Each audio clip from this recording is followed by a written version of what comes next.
Okay, we're going to talk about the folklore of this creature right here. Um, I've mentioned a lot of folklore about dragons recently, and this is something that's a connective of it also. It's some form of the same type situation. We talked about connectives of serpent worship, things that go along with that. But make no mistake, this thing is called a worm. But if you look in elder folklore, a worm is a dragon creature.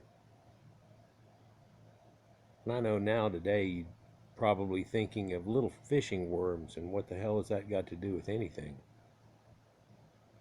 But that word worm, quite often spelled Wyrm, has to do with dragons. In fact, there's worms and wyverns, and then there are true dragon forms if you go into Dungeons and Dragons. And that's got a connective to it, and to me, actually, from having done this type of thing before the movie that you're probably thinking of whenever you see a creature that looks like this came out. We conspicuously had a D&D campaign that was based off of the idea of a Mongolian death worm, and it just said that stuff. So like I tell you before, I went into folklore and found some stuff about it. And so in this campaign there were some that were as big as this, and the two mother and father of them all would have been the size of Dune creatures and the sandworms that are in Dune, which came out just shortly after that. I thought it was weird, but then again, it seems like everything seems to go with something to something, and there it is again, and I'd learned something, and then bingo, there it is, and symbolism showing up everywhere. But this area here is kind of a unique area, the Mongolian Death Worm in the Gobi Desert. We talked about Tarim Basin mummies and things that are around there and ancient pyramids through this area. And this area didn't actually kind of look like it does now. There was a time before time where there was oases near here, and you probably couldn't get somebody to believe that nowadays.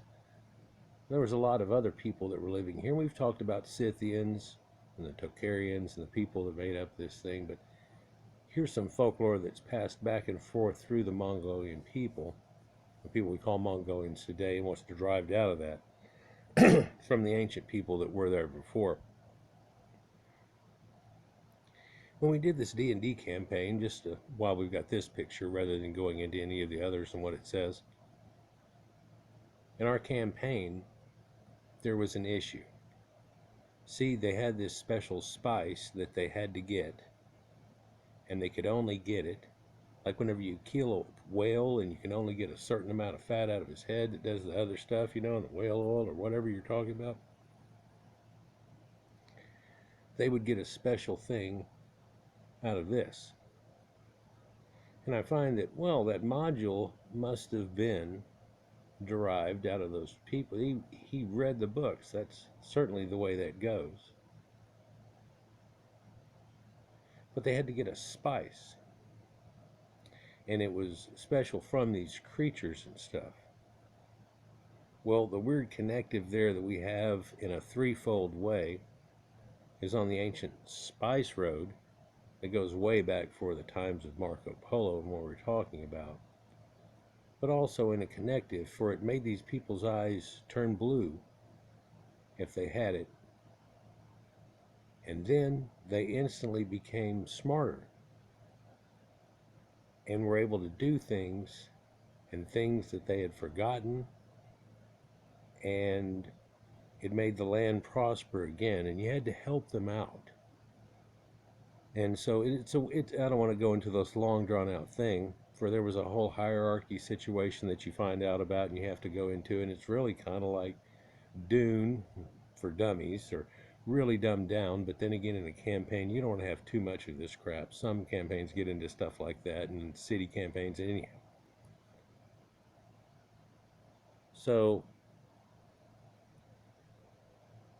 you go to talk to these shaman people, and there are people that are the people of the South Wind, and they are uh, people who have been designated to watch over this area for these giant sandworms and to try to get more of this stuff that they haven't had in a long, long time. And so you go to talk to these people, and they're living up on hills around this great dune area that leads into a desert part. And they're all over way in the distance here and here, and they talk to each other from fires and bullshit and go around, and they got ways that they go around to each other, and there's trails and a little map you get and everything. Anyhow, you find out what the problem is like in this picture here. The deal is, and they don't want to talk about it, you have to go through this whole crap with them in the ritual thing. They come to find out it takes lightning, or the last time they saw them, lightning is it, and lightning's associated with them. And if they ever bite you or whatever it is, that you're like shocking and you have a twitch and you die, in that manner, like it's controlling your electro problem. And so they associate lightning with it after that, and that these creatures are somehow associated with it. Well, the funny thing is, we got a 14th level wizard here off of it, and we understand, yeah, we can, like, what do you need us to do? Like, I can go in the distance, like, the wind's coming this way, so I go over there, and I can create a storm and make this kind of happen. Does it need water, though, or anything? Because I can just call lightning and zap the ground when they start to come out or anything. What's the deal here? And the people go apeshit crazy and get all this stuff together. And anyhow, so they're going to get to do this thing finally for time. And you find out that these caves that are around here are associated with it. They say this slime that's all over them too is like acid. And in the D&D game way you play it, if they get hurt, they exude this slime. Now this slime, if you get in it, does you with the venom type thing, and you get this problem going on. But it protects them versus fireballs and heat and things like that. But then cold can affect them, and you can imagine if they're wet and cold and and everything. So what's this all got to do with it in a desert? Because where would there be cold at? How would that all work? Well, it does get cold kind of at night in the desert. But this all come out of a folklore type thing. Anyhow, so we go down and call lightning, and these guys come out, da-da-da, and it all works out. And I can tell you about the cool little ending thing, but it doesn't matter so much. What's cool came out of it is like the Dune movie. And then I come to find it comes out from books and stuff and everything. And Sting was in it, if y'all remember. Most people remember the visual of it is the guy with the clean, oh God, I forget his name, real British looking, little clean cut hairdo, and he could, oh, with his voice and make weapons happen. Just with the power of his voice, it was a weapon. And that actually works with this too. And we're going to get about 4 or 5 fold if we keep going. But Dune, if you've never seen it, it's a pretty cool movie, and for its time and everything. And yeah, they had people up on wires and doing these things, and then they were able to clip them out, and it looks semi-natural, if you will. But yeah, it was people trying to do some of the things that were in books that weren't really possible not too long before then. And whenever they did them, I mean, how well did they pull them off? If they were to CGI do it now, could they make it look a little more real? Well, parts of it, but some of the stuff, you damn well know it.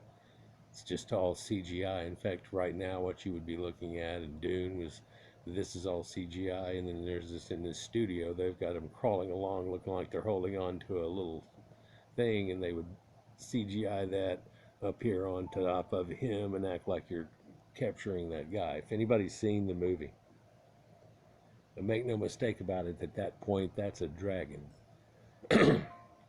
Oh, that's a Tiamat type creature and Bahamut and all that stuff. Weird thing is it's associated with lava tubes. But then also we realize this whole thing is serpentine, and that works with dragons like we talked about before. But I don't have to lean too far to get you to realize this is a form of dragon. If you play any D&D stuff, you can take a snapping turtle and make it giant and call it a dragon turtle. You can make him smart and do all this stuff and have him talk to people if you want to try to go that comical way with it or whatever you want to do. Only in the real essence of it, dragons that have that knowledge are only a few, and it works its way down. And there's reason for that too. We've talked about that in other videos. So does this thing exist, and where does this folklore come from? Well, I guess you'd understand from the name of the Mongolian fire dragon or lightning or whatever, but Mongolian's attached to it, and so it's there, and it has to do with Gobi Desert. People in this area, you know, have griffins and all of these things that people would find dinosaur implements or teeth of something, and they wouldn't find much else, or so on. Claws maybe even, and they would, well, can't find the rest of it. The rest of it must be a worm type thing like this, and the only thing that we can find are like the teeth that we're looking at, right? I mean, there's a lot of ways you could look at this. And again, I'm doing one of those things where we sit 15 minutes looking at a picture and I go off in 5 different directions. But make no mistake, we're still right here in the same valley. Who it's said by the locals, some of these caves around here are all created by it, and whenever the sand sucks down, but that's because they got a creature in there that's like this. And if you look at it again, now we're looking at the all-powerful Sarlacc creature that digests you over thousands of years in Star Trek, and how that makes connections. I mean, Star Wars, forgive me, make that connection. Right?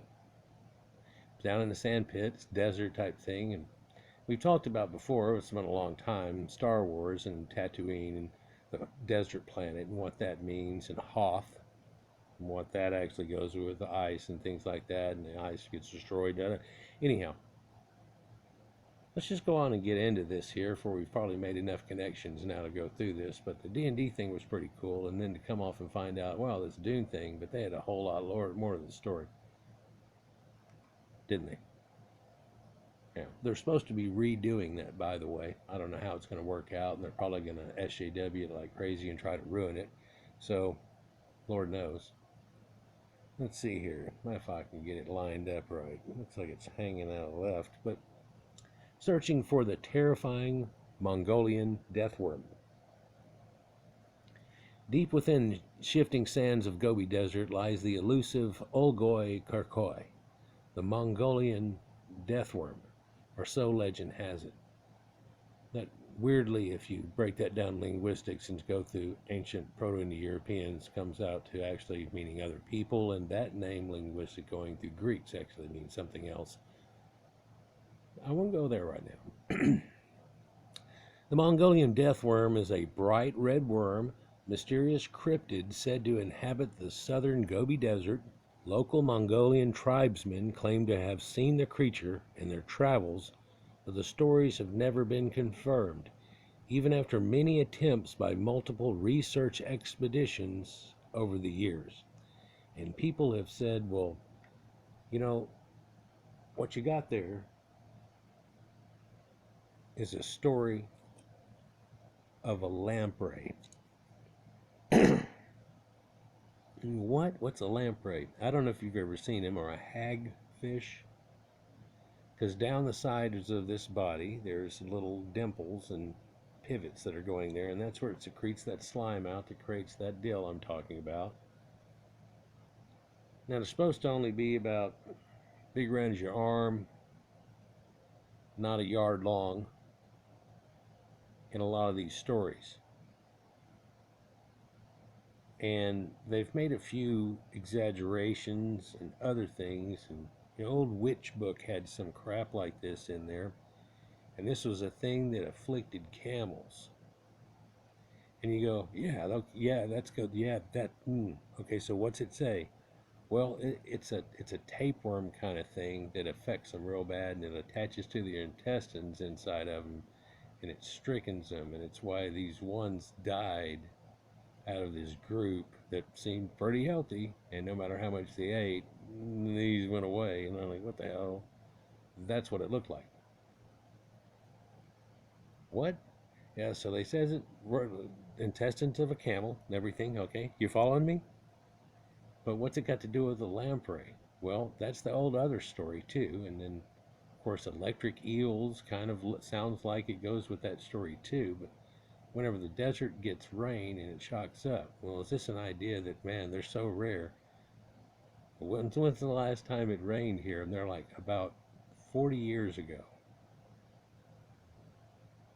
In other words, basically, no one here has seen it. So you could say, well, my dad, yeah, no, but you couldn't pull off necessarily a full thing. Here's a little fiend folio or a monster manual type depiction of some type of Mongolian death worm. And like whenever you play in the game, you could say this is tales of ancient things. Like the Herodotus tells you that in India, they say, now everybody goes, oh, look at Herodotus. And they go, no. He told you, they say over here, check this shit out. They've got giant ants, big as dogs. And whenever they're digging out their little holes that aren't that big, and you can't quite fit into, see, that's how that works, that they burp out a bunch of gold dust and stuff, and maybe even nuggets, and you can try to pick it up real quick, but they run fast, almost as fast as camels, and they'll attack them too. So now we have this holes in the sand and this, that, and the other, and you go, oh, there's just a snake there that's got to be doing some type of thing, and then they're trying to scare people off from their lands of gold, like the Phoenicians used to tell you that, oh, there'd be dragons out here in the ocean, and you go, that's funny, up there's an island, there's an island.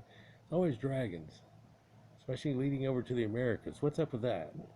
Well, that's for another video. Let's continue. So, lethal skills of that Mongolian death worm. This Olgoi, Kurkoi, is a Mongolian word string that means large intestine worm. So one could take that and say, okay, they affect camels, are you talking about an affliction of camels and then attaching it to the ancient folklore of this, that, and the other, and a snake gets bit? Are you putting it, and serpent worship, and then the dragons and thing? What is it? Because it's venom, man, it's magic. Well, how's that all work with a lamprey thing? I don't know, but check it out. You're seeing it here. All right, let's continue. The stories describe a 1 meter or 3 feet long bulging worm. It is red and intestine-like, filled with blood. Artistic illustrations depict the worm with a gaping round mouth filled with inward pointing teeth.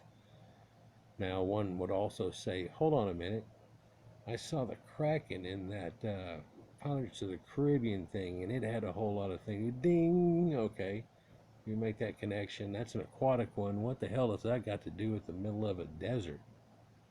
Well, you'd be surprised to know that the middle of that desert used to actually be water. Just like in America, in the middle of it, they can find shark teeth, and they're like, what the hell? Well, there used to be an ocean going through there. Everything used to look different way back when. Sharks were around back then, so...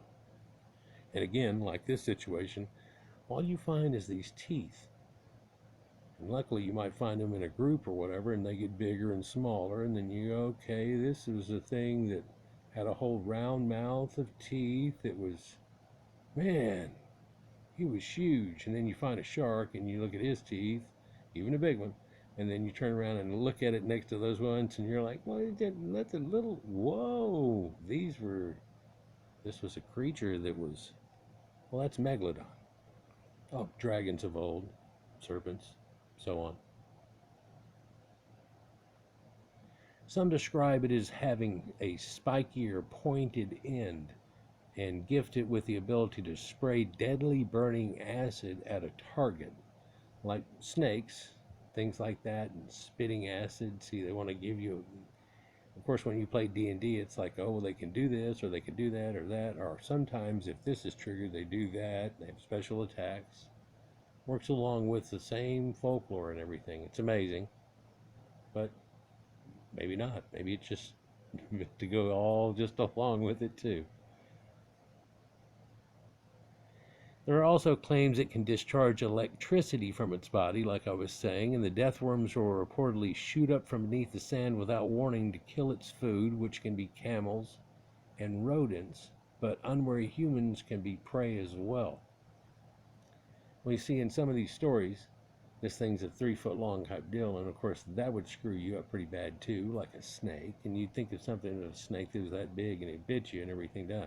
Well, if you're smart and know all even about it, a 1.5 foot long one could have even more potency and this, that, and the other, and it doesn't necessarily mean that. It's the kind of snake. Is this an adder? Is this an asp type thing? What's odd is whenever they go searching for it, they don't find that. They don't have one in the middle of the desert living off that, like you might find some type of sand crawling snakes that they do have around the world, and sand shifting snakes that live up under the snakes and wait all day through the heat until the nighttime, whenever little rodents will come out and they attack them. You can see it in old National Geographic videos and things like that go along. But so this thing also looks like somebody just pulled the intestines out of a camel and threw it on the ground. Yeah. And that doesn't look like the happy end either. And so what's this got to do with anything? Well, there's all kinds of things that connect to be one in this just one story that we have. That's why I try to show you kind of this stuff. It's amazing in the connectives. But who are these people that had dragon ideas and turned mythology? And that actually shows you the connective. But so you're searching for this Mongolian death worm. Well, many locals are convinced of the existence of the mysterious creature. Even the Mongolian Prime Minister, Damodar,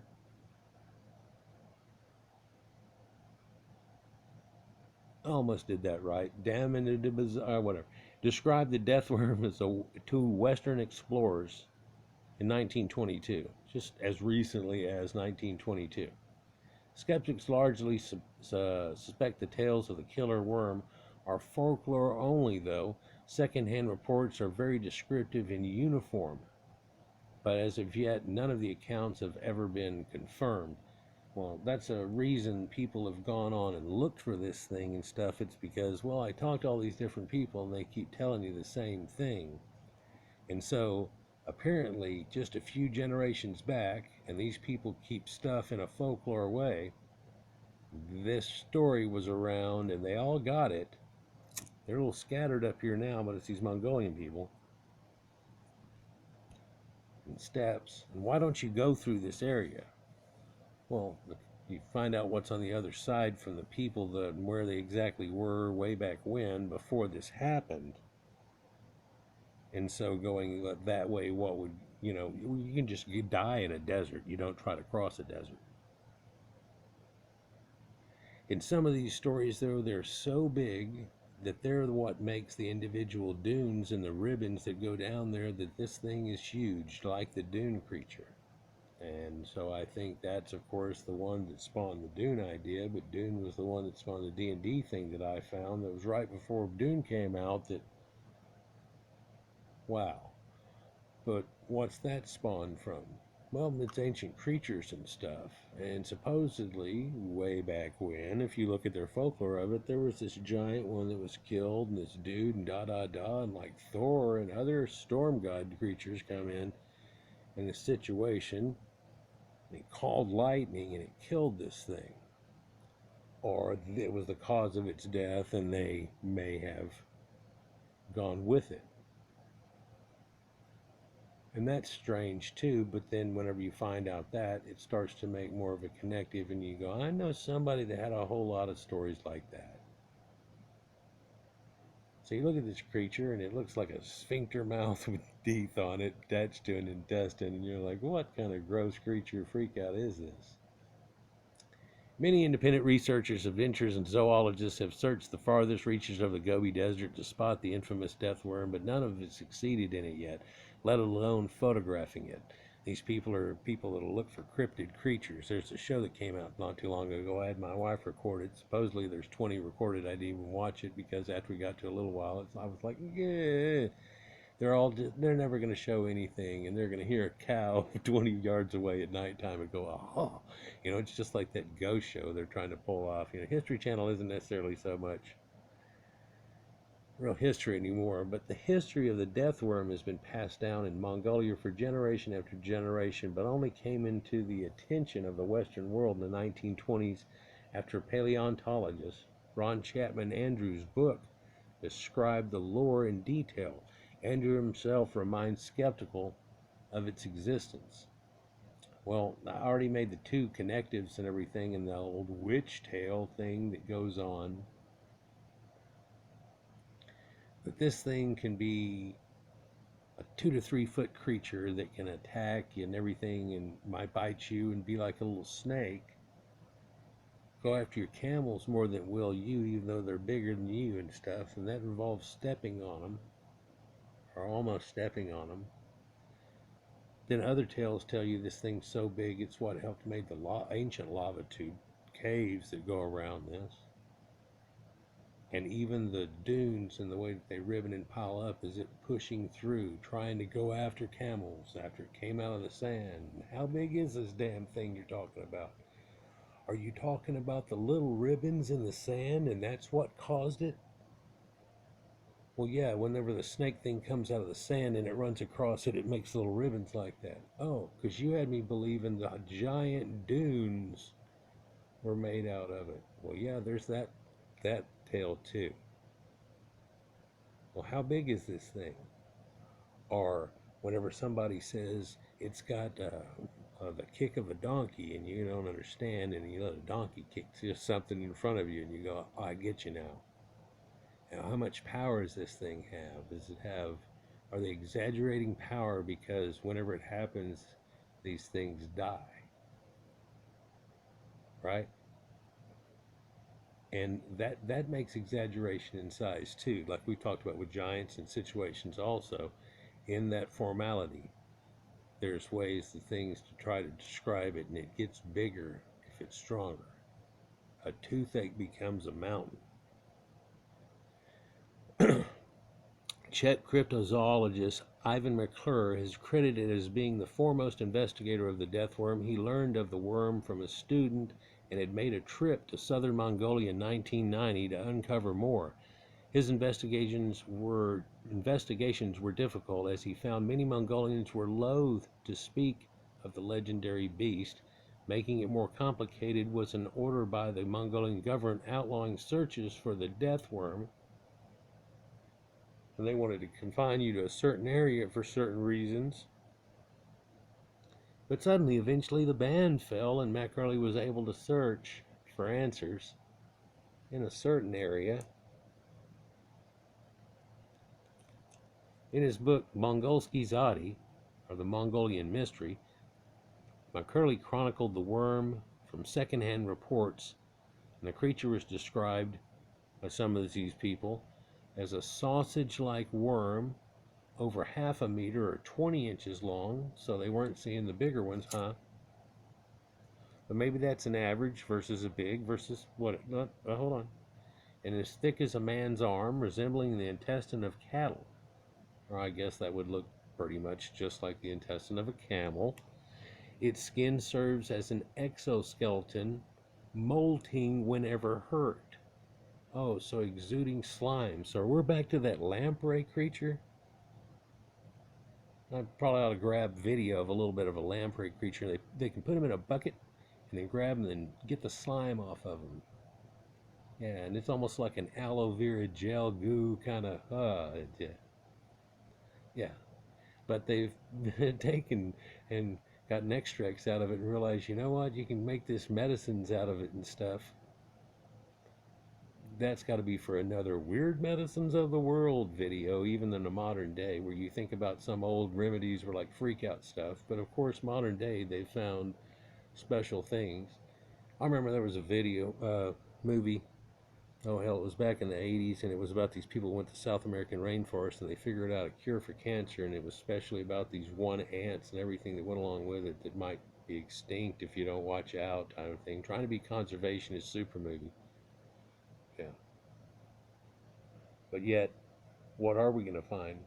This little toxin of this one plant does this one thing, especially if you end up smoking it.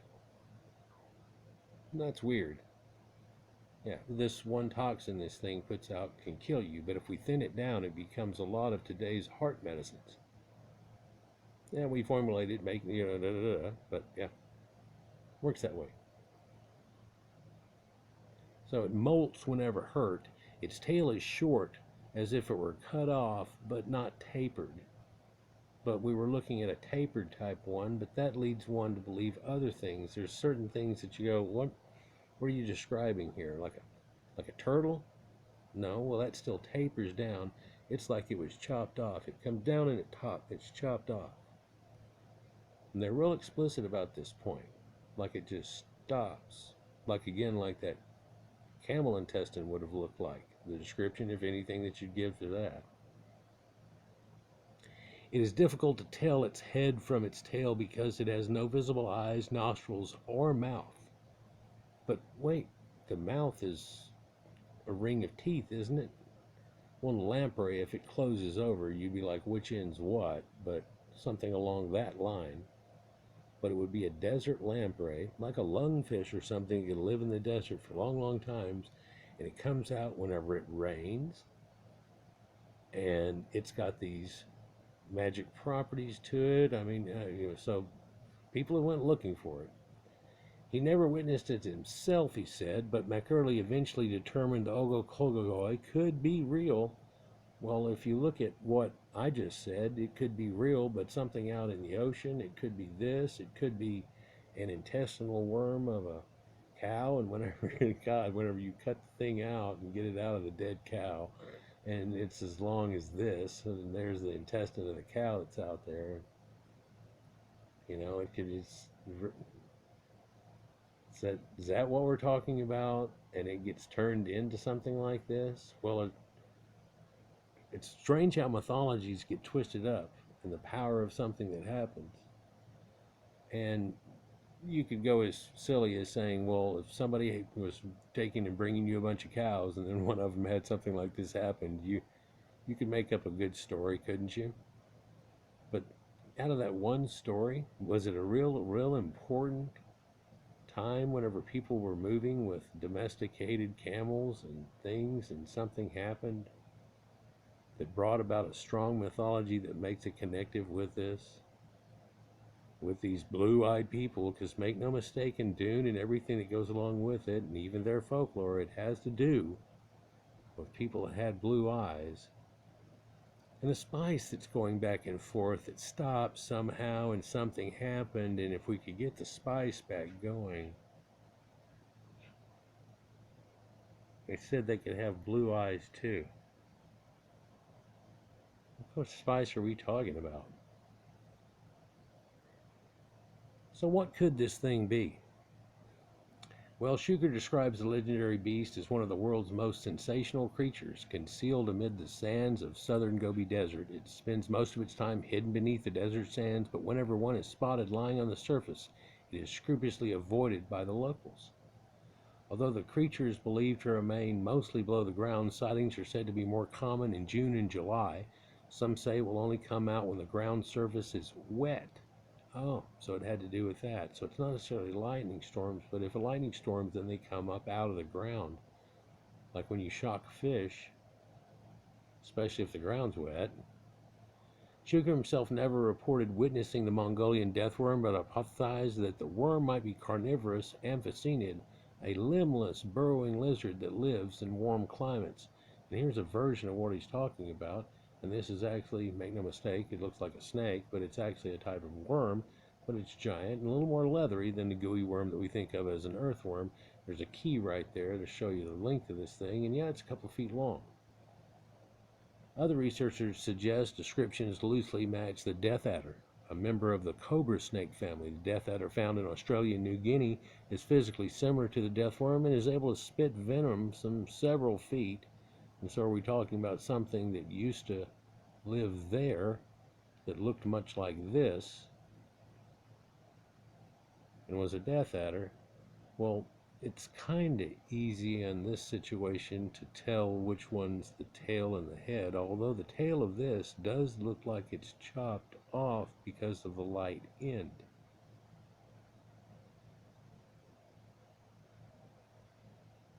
But it sounds like in a lot of ways they're talking about a snake that would bite things and do stuff, and it bites you in lightning, and all that. And whenever you die, you'd be like shaking rapidly, like you had been shocked.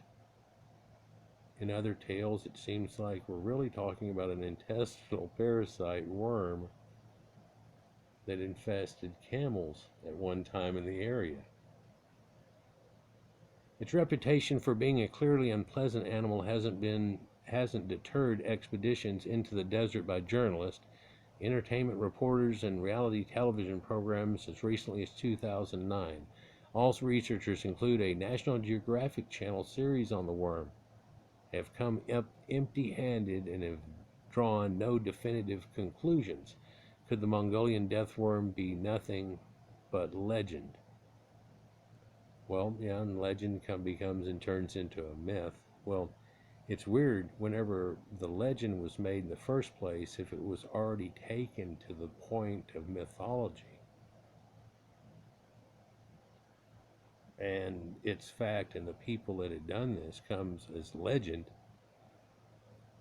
then it's easy to see how it's kept by a people who keep a oral record more often than not. And certain things get passed on, and it's strange as hell that this one thing that just never gets seen, and I can't show it to you, if this one thing, if it ever happens, whenever it rains or lightnings here, they come up out of the sand. Now, how big are they? Well, like a fish story, they can end up being huge, but they can actually be small too, but it could have the power of something that you could say is huge.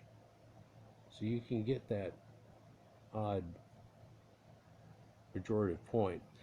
This elusive cryptid has never revealed itself to outside investigations, but the local population, it is very real, and yet another danger to avoid in the treacherous Gobi Desert. Well, one wonders if stories like this are passed on well because there's other things just on the edges of that Gobi Desert that maybe make revelations to all of the above. Maybe it makes revelations to serpent worship, where these people had come from, and where there might have been in an area that wasn't so desert as it is now. For those Tarim Basin mummies are found in a place just like this, in a little place that there's a couple of trees and things, and what's all those sticks sticking up over there? And they went and checked it out, and there's a whole bunch of little boat-shaped, coffin types shaped effigies, and hundreds of them, and totems for each one, and what are supposed non-Chinese people doing in an area that nowadays you would not know any reason to know otherwise. I've got a couple other videos up on that, and there is a big missing space, isn't there, in all of this? That's what I try to fill in a little bit off of it. I just had to pick up on this one for it was able to make a few connections from an idea of something that might be a dead camel's intestine and somebody making up weird stories out of that, to some badass creature that's huge and can go through with Dune, to something that nowadays you'd look at and you go, yeah, I've seen that before. That's a lamprey, the little dills in its side and everything. Yeah, what's this? Well, in this witch's tale, and and they can do something with the slime out of it, and it's amazing. Nowadays, they recently research it, and they go, yeah, there's just something in the slime, and it does this. And they're like, wow, that's amazing. Why would they need that in the desert? How big are these things? This Dune idea. Yeah, so realizing the reality of that whenever I was a kid and everything, and things can get blown out of proportion to do things, but also, man, if you've ever gotten bit by anything like that and it sears, It wasn't but a year before that I had stepped on a bee and had him sting, and his tail got left in me. Even though I knocked him off, then I had to get that out. I was sitting there pumping the venom in there, and the sear that happened out of that. And thinking, yeah, and if you go around and tell somebody it was a little bitty bee like that, you'd sound like a wuss. Oh yeah, well you get bit by a bee sometime and turn around and tell somebody, oh, it's it stings like hell. It's not like, oh, I got a shot when I was a kid. No, it's got a definite pain for it. I got stung by a lionfish a couple of times, and it's not really stung. It's pronged by their fins, which have venom in it, which is much, much stronger. Man, it's like 6 times stronger than a yellow jacket, and it'll prong you with more than one thing. So it's like you got stung by a bunch of yellow jackets at one time, and you think about a sear that goes through you.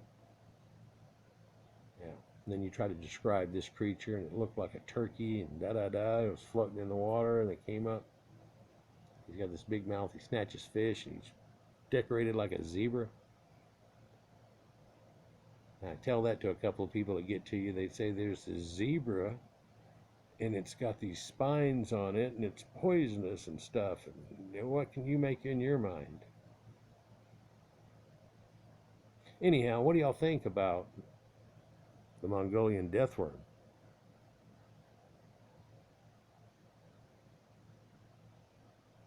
Peace.